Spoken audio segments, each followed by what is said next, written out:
ये पुलिस की रिकॉर्ड्स में भी है, जो धनबाद जिले में दो राजनीतिक लोग प्रिंस खान के हमेशा ही संपर्क में रहे हैं। उसमें से एक व्यक्ति जो है वो ढुल्लू महतो है।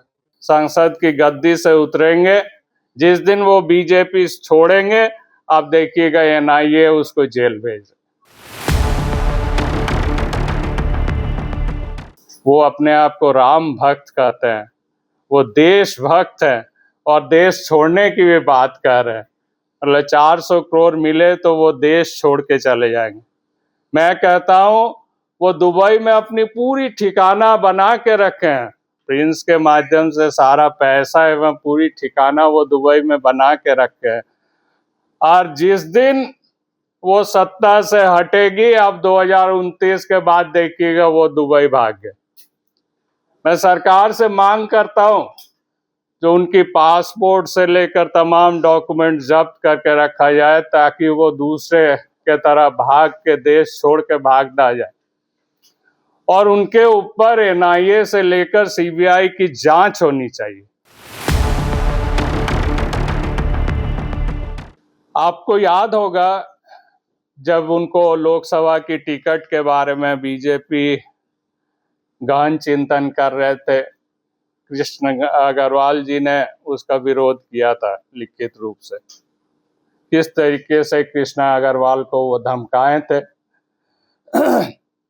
और बाद में उनकी जो बयान आई, वो बयान मोटामोटी हूबहू प्रिंस खान के साथ मिलता हुआ बयान था। और कृष्णा अग्रवाल को भी प्रिंस खान के द्वारा भी धमकाया गया था। बाद में सरजू राय जी भी इस मैटर पे पड़े और सरजू राय जी को भी प्रिंस खान के द्वारा, इन लोगों के द्वारा टकला कहा गया। तो दो दोस्त जब मिलते हैं तो स्वाभाविक बात है उनकी विचार, आचार, बातचीत सब एक समान होते हैं। तो प्रिंस खान और ढुल्लू महतो की जो दोस्ती है, उनकी सोच, उनकी विचार भी एक समान लगती है।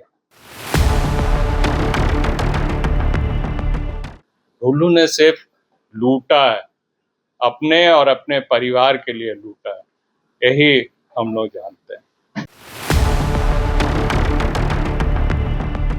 हमें टकला, कछुआ, ये तमाम शब्दों का इस्तेमाल किया।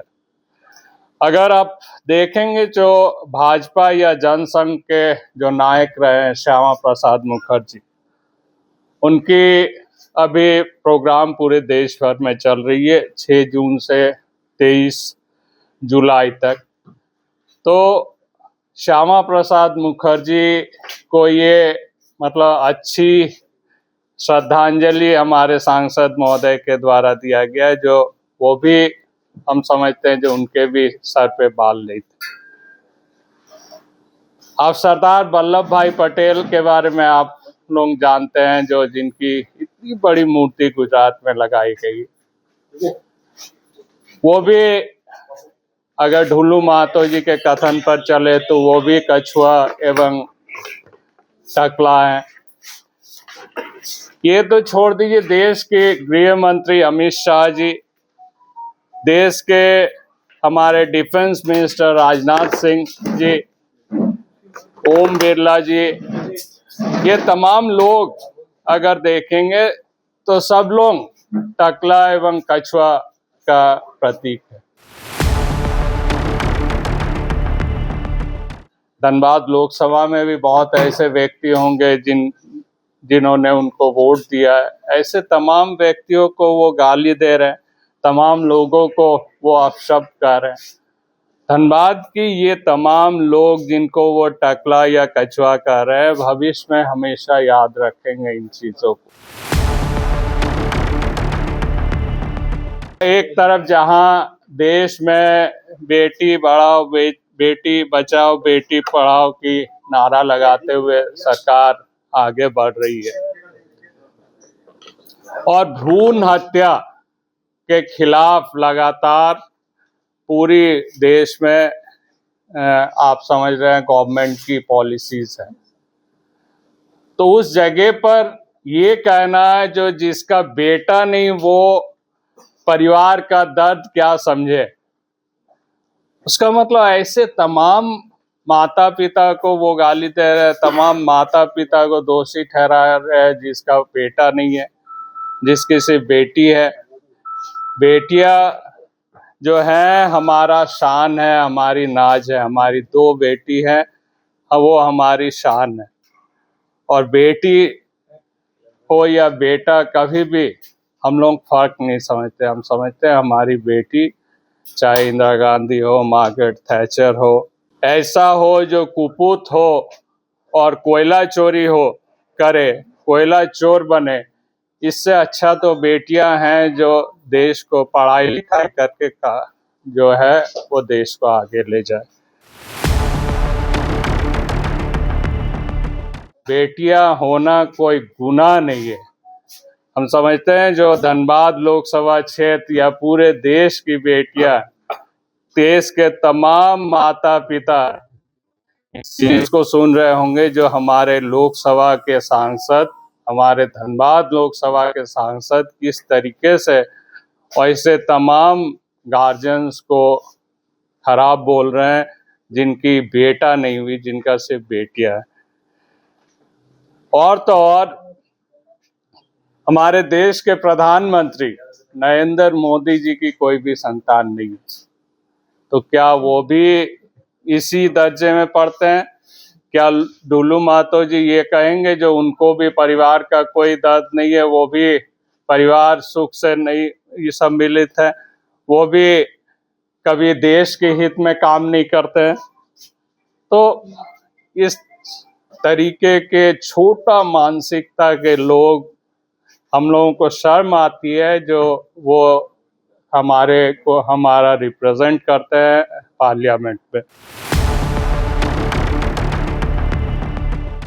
ये लोकसभा के दौरान ना डुल्लू महतो ने हमसे संपर्क किया था, ना हमसे कोई बातचीत हुई थी। हमारे अपना कैंडिडेट था और सबने देखा है जो हम कितनी मेहनत किए हैं अपने कैंडिडेट के लिए। डुल्लू जब विधायक थे, वो जेल में थे, वो आपका वर्दी फाड़ने वाले कांड में 6 महीना जेल में था, तो उस समय शरद के ऊपर एक रंगदारी एक्ट की केस हुई और वो लगातार हमारे पास खबर भेज रहे थे जो एक बार अयोध्या को बोलिए मिलने के लिए, एक बार अयोध्या को बोलिए बात करने। मैं जेल के अंदर उनसे मिलने गया, ये तो सीसीटीवी या पुलिस रिकॉर्ड्स में भी मिलेगी जो हमने किया। और उसने एक ही बात कहा जो अयोध्या मेरे भाई को बचा लीजिए, मेरे भाई ने कोई गलत नहीं किया, मेरे भाई को केस से हटा दी। मैं तत्काल वहाँ से निकल कर हम सीनियर एसपी से मिले और सीनियर एसपी ने को सारा चीज़ बोला। सीनियर एसपी ने इमीडिएटली डीएसपी को बोला जो कल शाम तक फाइल मेरे पास आना चाहिए, इसका नाम हटना चाहिए। और रात तक उनका भाई का नाम हमने हटा के उनको किया। तो वो कभी लोगों का इज्जत नहीं करना जानते हैं, वो कभी सम्मान नहीं करना जानते। गोविंदपुर में एक घटना घटी थी जिसमें 43 एकड़ सरकारी जमीन भूमि का घेराबंदी किया जा रहा था, जिसने उसने कहा जो वो सिख समुदाय के खिलाफ है। उसमें सिर्फ एक सिख की नहीं, उसमें बहुत लोग शामिल थे और वो सरकारी जमीन का घेराबंदी कर रहा था। हमारे गोविंदपुर के तत्कालीन सीओ और एडिशनल कलेक्टर के मदद से वो पूरी सरकारी जमीन की घेराबंदी कर रहा था। बाद में उसको हमने पार्लियामेंट में भी क्वेश्चन, विधानसभा में भी हम लोगों ने क्वेश्चन किया और उसके बाद सीओ ने उसके खिलाफ सिविल कोर्ट में केस दायर किया। इस जमीन में पैसा तुलसियान जो गोविंदपुर का है उसकी भी लगी हुई थी और आप लोग जानते हैं जो सोना कारोबारी तुलसियान के बिजनेस में डुल्लू महतो की पैसा लगी हुई। तो स्वाभाविक बात है जो डुल्लू महतो को काफी दर्द हुआ होगा। वो 40,000 में उस सरकारी जमीन की खरीदारी कर रहे थे और उसके बाद 85,000 रुपया डिसमिल में वो बेचने की कोशिश कर रहे थे, जिसको पूरी खड़काबाद की जनता साथ में हमारी थी और हम लोगों ने उस बाउंड्री वॉल के तोड़ दिया। जिस खड़काबाद की जनता ने उसको वोट दे के जिताया, उस खड़काबाद में जाके वो पूछे, उस वहां की जनता से पूछे जो वो जमीन क्या है, उस जमीन को जो वो खरीद बेच करने की कोशिश कर रहे थे, वो जमीन सरकारी है कि नहीं, तब जाके वो बताएंगे जो मैं किसी का विरोध कर रहा हूं या किसी को कष्ट दे रहा हूं या कुछ। समर्थन देंगे, स्वागत है।